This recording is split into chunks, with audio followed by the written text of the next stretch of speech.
అందరికీ నమస్కారం. రాష్ట్రంలో వైసీపీ ప్రభుత్వం పోతుందని, అది దేనివల్ల పోతుంది అన్నదానికి కారణం పవన్ కళ్యాణ్ గారు జనసేన వల్లే అనేది మొట్టమొదటి గ్రహించిన వ్యక్తి జగన్మోహన్ రెడ్డి గారు. అలాగే అనుకున్నట్టే వాళ్ళు ఎన్నో విధాలుగా ఆయన్ని ఆపటానికి ప్రయత్నం చేశారు, కుదించడానికి ప్రయత్నం చేశారు, కానీ అస్సలు జరగలేదు. అనుకున్నట్టే ఎప్పుడూ కని విని ఎరగని రీతిలో కూటమి ప్రభుత్వం ఏర్పడిన తర్వాత 2 సంవత్సరాల్లో వీళ్ళు ఏం చేస్తారు, ఎలా చేయగలరు అనే ఒక ఐడియాతో అలాగ వెయిట్ చేశారు.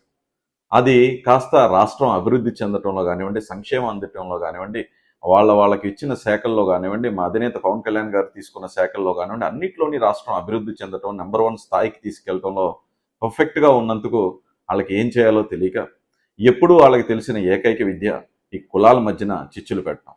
అదే ఇప్పుడు ఈ ప్రభుత్వంలో ఉన్న అతి బలమైన పార్టీగా ఎదుగుతున్న ఈ జనసేనని ఎలా ఇబ్బంది పెట్టాలి, పవన్ కళ్యాణ్ గారిని ఎలా ఇబ్బంది పెట్టాలి అని చెప్పి కులాల మధ్యన చిచ్చు పెట్టే విధంగా ఇప్పుడు రాజకీయాన్ని ప్రారంభించారు.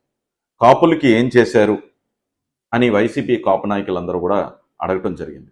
అందరికీ చెప్తున్నాను, కాపులకి ఏం చేశారు అన్నదానికి జనసేన ఏం చేసింది అంటే, స్టార్టింగ్ ఫ్రమ్ ద టికెట్స్ దగ్గర నుంచి మాట్లాడుకుందాం మనం.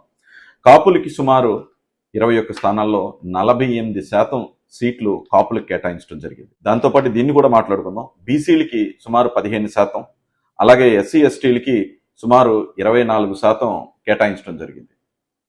కానీ మీ వైసీపీ ప్రభుత్వంలో కాపులకి 12.5%, బీసీలకి 23%, మైనారిటీలకి 4%, ఎస్సీ ఎస్టీలకి 20%. అంటే నా బీసీ, నా ఎస్సీ, నా ఎస్టీ, నా మైనారిటీ అంటున్న జగన్మోహన్ రెడ్డి వీళ్ళందరికీ ఇచ్చిన సీట్లు 23%, 4%, 20% అండ్ 12.5%. అంటే మీరు ఇంత గొంతు చించుకుని అరిచి కాపులకి అన్యాయం జరిగిపోతుంది జనసేన వల్ల అని చెప్పిన పార్టీ ఏమో సుమారు 48% కాపులకి సీట్లు ఇస్తే, అసలు కాపులకి మేమే న్యాయం చేస్తాం, నాయకుడే పరిపాలిస్తాడు, వాళ్ళకి మంచి పరిపాలన అందిస్తాడు అని చెప్పి ఏం చేశారు అంటే 12.5% ఇచ్చారు. సరే, వీళ్ళందరికన్నా కూడా నా ఎస్టీ, నా బీసీ, నా మైనారిటీ అంటున్న మీరు బీసీల కన్నా ఎక్కువ, ఎస్సీల కన్నా ఎక్కువ, మైనారిటీ కన్నా ఎక్కువ సీట్లు ఇచ్చింది ఎవరికి అంటే రెడ్డీస్కి. 28% అందరికన్నా, అన్ని కులాల కన్నా ఎక్కువగా వైఎస్ఆర్సీపీ ఇచ్చింది. 28% రెడ్లకి ఇచ్చింది. ఈ పేరు నాని, అంబటి రాంబాబు, గుడివాడ అమర్నాథ్, వంగగీత గారు వీళ్ళందరూ కూడా పవన్ కళ్యాణ్ గారు ఏం చేశారు, కాపులకి ఏం చేశారు, ఇదే పని మీద ఉన్నారు. అసలు ఏం చేశారన్న దానికి, కాపులకి ఎన్ని సీట్లు వైసీపీ ఇచ్చింది, కాపులకి ఎన్ని సీట్లు జనసేన ఇచ్చింది, 2 ఎమ్మెల్సీలు ఇచ్చింది, 2 ఎంపీలు ఇచ్చింది. అంటే 100% ఇది. 2 ఎమ్మెల్సీలు 100% కాపులకి ఇవ్వటం, 2 ఎంపీలు ఇస్తే 2 ఎంపీలు కాపులకి ఇవ్వటం, ఇవన్నీ ఎందుకు కళ్ళకు మీకు తెలియట్లేదు అనే విషయం నాకు తెలియట్లేదు. రాష్ట్రంలో రెడ్ల జనాభా ఎంత ఉంది అంటే, ఎస్సీ ఎస్టీల కన్నా ఎక్కువ ఉందా, లేకపోతే బీసీల కన్నా ఎక్కువ ఉందా, లేకపోతే కాపుల కన్నా ఎక్కువ ఉందా? వీళ్ళందరికన్నా తక్కువ ఉన్నా సరే ఎక్కువ శాతం రెడ్లకి ఎందుకు ఇచ్చారు? కానీ మేము అందరికీ న్యాయం చేస్తాం. ఎస్సీ ఎస్టీకి ఎప్పుడు న్యాయం చేసేది మేమే మేమే మేమే అని గొంతు చించుకుని అరిచే మీరు జనసేన కన్నా తక్కువ శాతం ఎస్సీ ఎస్టీకి కేటాయించడం జరిగింది. మొత్తం రెడ్లకి టోటల్ ఎన్ని పోస్టులు ఇచ్చారు అన్న దాని మీద తీస్తే అసలు ప్రింట్అవుట్స్ స్టేట్ గవర్నమెంట్ ప్రాసిక్యూటర్స్ దగ్గర నుంచి, స్టాండింగ్ కౌన్సిల్ మెంబర్స్ దగ్గర నుంచి, చైర్మన్స్ దగ్గర నుంచి, చీఫ్ విప్స్, డైరెక్టర్స్, చైర్మన్స్, మంత్రులు, సో ఇవన్నీ మీరు అందరూ చూడొచ్చు ఎన్ని పేజీలు ఉన్నాయో, ఏమున్నాయో. So this is a book almost. ఇది టోటల్ ఒక బుక్నే మీరు ప్రింట్ చేయొచ్చు, రెడ్ల చేతిలో రాష్ట్రం అని చెప్పి. సో కులాల మధ్యన చిచ్చు పెట్టే విధంగా మీరు మాట్లాడటం అనేది నిజంగా హాస్యాస్పదమైన విషయం. శ్రీకృష్ణదేవరాయలు విజయనగర సామ్రాజ్యంలో శ్రీకాకుళం నుంచి కర్ణాటక వరకు 380 సంవత్సరాలు ఛత్రాధిపతిగా ఉన్నప్పుడు కాపులు ఆ పరిపాలన చూశారు.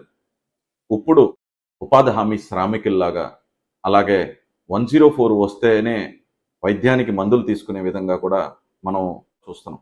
ఆ రోజు నుంచి ఈ రోజు వరకు ఎంతో కోట్ల మంది కాపులు ఆశ, కళ, ఒక కోరిక, ఒక ఎమోషన్ ఏంటి అంటే కాపు సీఎం అవ్వాలని. నేను ఈరోజు చెప్తున్నా, జనసేన పార్టీ అధికారంలోకి వచ్చిన రోజున కాపు సీఎం అవుతాడు. దీనికన్నా పెద్ద ఎమోషన్ ఒక కాపుకి లేదు. వైఎస్ఆర్సీపీ నాయకులు, కాపు నాయకులు అందరినీ అడుగుతున్నా, వైఎస్ఆర్సీపీ అధికారంలోకి వస్తే కాపు సీఎం అవుతాడా? ఒకసారి కాదు 10 సార్లు వచ్చినా కాపు సీఎం అవుతాడా అన్నది ప్రశ్న. దీనికి సమాధానం ఉందా మీ దగ్గర? ఈ కాపు నాయకులందరూ మొన్న అక్కడ మీటింగ్ పెట్టుకుంటే తోట తిరుమతులు గారి ఇంట్లో మా నానాజీ గారు అన్నారు అది కుక్కల మీటింగ్ అని. అది కుక్కల మీటింగ్ అని ఎందుకన్నారో తెలుసా? సార్, రాష్ట్రంలో కాపులందరూ కూడా అన్యాయం జరిగిపోతుంది, మేలు చేయాలి, రాజ్యాధికారం అందించాలి, మీరు ఈసారి వైఎస్ఆర్సీపీ పార్టీ అధికారంలోకి వచ్చినప్పుడు కాపు సీఎం అవుతాడు అని ఒక్క మాట చెప్పండి సార్, మొత్తం అందరూ మనకే ఓట్లేస్తారు అని చూడండి, వెంటనే కుక్కల దొడ్లో మిమ్మల్ని కట్టేయకపోతే నా పేరు మార్చుకుంటాం అనే ధైర్యం, వెళ్ళి అడిగే ధైర్యం, చెప్పగలిగే ధైర్యం మీకుందా? చెప్పగలరా మీరు? కాపులు సీఎం చేయను మాటైనా అడగలరా మీ అధినాయకుడి దగ్గరికి వెళ్ళి? కాపులు సీఎం కావాలి అన్న మాట కూడా ప్రస్తావించిన మీరు, జనసేన ఎన్నిసార్లు వచ్చినా సరే కాపు పవన్ కళ్యాణ్ గారు సీఎం అవుతారని మేము చెప్తున్నాం.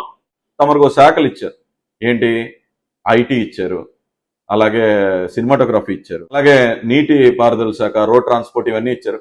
వీటి గురించి ఎప్పుడైనా మాట్లాడారా మీరు? మీ శాఖల గురించి మీ ప్రభుత్వంలో ఉన్నప్పుడు ఏ రోజైనా మాట్లాడారు? అసలు మీకు ఏమైనా వచ్చా అందులో?